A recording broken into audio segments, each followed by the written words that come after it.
Hey guys, thanks for joining us. So now we're going to cover fast tanks. One of the big changes in the Blood Angels Codex has been that anything on the Rhino hull, anything based on the Rhino hull, is now considered a fast vehicle. The fluff, I know you love it, the fluff on this is that when the Blood Angels actually found the standard construct template, or standard template construct, The drawings. the drawings, or the machine that made them, we don't know what it was. It was drawings. Whenever they found the STCs for the Baal Predator, the Baal Predator was outfitted with a better engine. Okay, an engine that allowed it to move faster, farther, and fire. So what they did was they reversed engineered it, which I'm quite surprised by because I didn't realize that they were that good at technology. I thought that there was a bit of a technology gap in the whole 40k universe as regards the Imperium, and they weren't that good at it. But they've managed to reverse engineer it, and now all the vehicles on the Rhino hull have this kind of overcharged fast engine. That includes Razorbacks, Rhinos, obviously, and our old friend the Vindicator. Predators. And Predators. Yeah. So, what does this mean?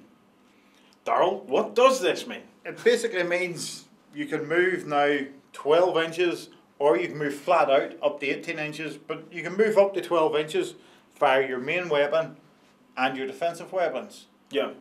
It means that your Rhinos can bomb forward 18 inches.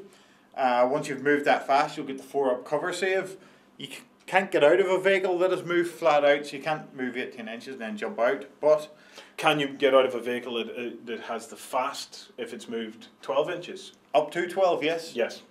But the thing is, apart from the Vindicator and the Baal Predator, which will not go on too much to the Flamer being too short, apart from them vehicles, I don't see how it helps most of the rest of the vehicles hugely. Well, it does help potentially the Rhinos. Yeah. You know, the Rhinos can now keep up with the assault units, whereas before a Rhino would be going 6 if it wanted. The guy wanted to get out of the hatch and shoot. Now you could go the full 12. Las Cannon Predators, you can't leave them at the back of the board anyway. Yeah. There's not a lot of reason to move them up. You can drive that forward towards me, but it's not doing you any favour. Razorbacks as well, you know, it depends on what you fit it out with. If you fit it out with assault cannon, maybe, you know, getting that extra range, getting it up and getting it in there, you know, you have 6 troops potentially in the back of it as well. I can see the value for that.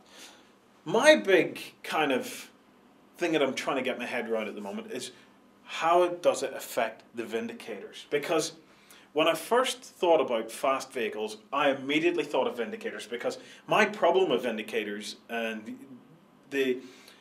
is that when you buy them, when you use them, I always seem to get them blown up before I can get them near anything to get them to kill it. Mm-hmm. And you only get that one shot, and you're always sitting there with anticipation, oh, if I only could get my Vindicator to you, and I just go bang. And I never get it there on time. And by the time I do get it there, chances are it has weapon destroyed. and it's just a roaming piece of machinery by that stage. When I shoot at a Vindicator, I love getting a weapon destroyed. It even beats getting them exploded, just so that they have this huge big weapon, this huge big gun, and it's no use. It has absolutely nothing else. Like, what do you do with it? I know some guys that tank shock with it. You know, there's no point. So the Vindicator has been the misnomer. It's been the unknown for me in this one. And I think that extra 6 inches could make all the difference with the Vindicator. It can help the Vindicator. Vindicators are very popular with guys that are just starting out. They look through the lists and they read and they say, oh, big one of these big babies. And it kills Terminators and it kills everybody and it causes instant death. But even when you get to move forward, it'll scatter off its target. Whenever you get that one shot and you're going, there's 5 Terminators standing there, just plunk it in that guy's head and you roll that arrow on a 9 or a 10 or something away. Or maybe even back and onto yourself, which has been known to happen. Vindicators blow themselves up. Yeah. Well, let's not have a conversation about templates on our own vehicles now, Darrell. We can't even start that because we're retards. Apparently so, yeah. Anyway, The key about it is that extra 6 inches could make all the difference. Getting it in closer earlier, because the problem with the Vindicators is the minute you put it on the table, they move that way and they deploy as far away from it, and then they blow it up with their las cannons, and then that's the end. I generally move directly towards it because it gets one shot and it misses. Do you not see in the fine print on it? It says at the bottom of the book, "This will always miss at vital times." The Vindicator does do that. Yeah. And I suppose this is one of the things for any of you AT-43 players out there. I would have loved this to work like AT-43, that the closer it was, the more accurate it was, and it wouldn't scatter. Yeah. That would have been sweet if you could, because like, let's face it, you could go near point blank and it could still scatter off 12 inches. Yeah. Scatter onto your own head or kill your own guys. I'm sure there's lots of you out there, guys, who have wiped out your own units with your own Vindicator at vital times. We haven't got a whirlwind in here. It's on the same chassis. Yes. We don't even put one in. We have such a high opinion, we haven't even bothered to put it in the video. We don't see any use at all for a whirlwind to move, if you even take one. Once again, once you have a whirlwind sighted where you want it, and let's be honest, you're going to do that during deployment. Yeah. Why would you move it? Unless you're going to, you have to attempt to contest an objective or something. Yeah. Well, there you go. That could be the thing. The fast-moving vehicles certainly give you an option to do contesting. Yeah. And the heavier armour, these guys fitted out with extra armour, it gives you a really nice contesting option. Yeah. Where you could go flat out 18 inches. Yeah, it does help.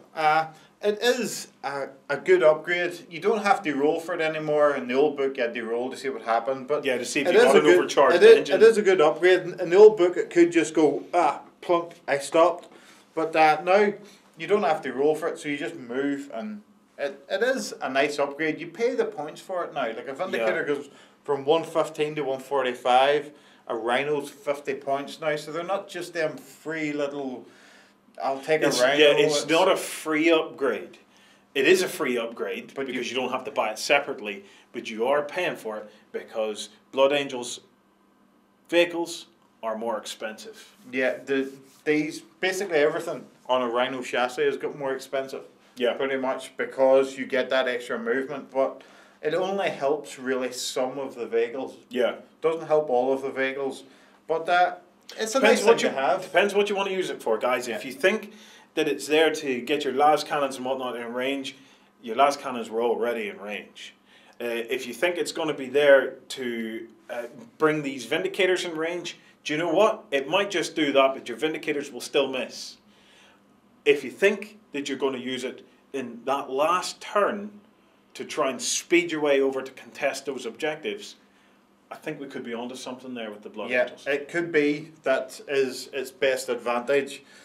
It is a nice upgrade. It's like tanks for teenagers, pimp my ride, so to speak. My Rhino goes faster than your Rhino. Well, they are painted red. Yeah, and we know what that does for the orcs. We know what that does for the orcs. Anyway, guys, what's your thoughts on this? Fast tanks, one of the core things of the new Blood Angels Codex.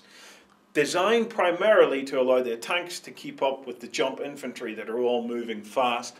But did it make a difference? How would you use them? And what tips or techniques have you got for them that maybe we have missed out on? Because I'd really love to know your thoughts on the Vindicator and hell, even the Whirlwind. Get it in the comments, guys. We'll get a bit of a dialogue going about this. We really are looking forward to seeing what you guys come up with.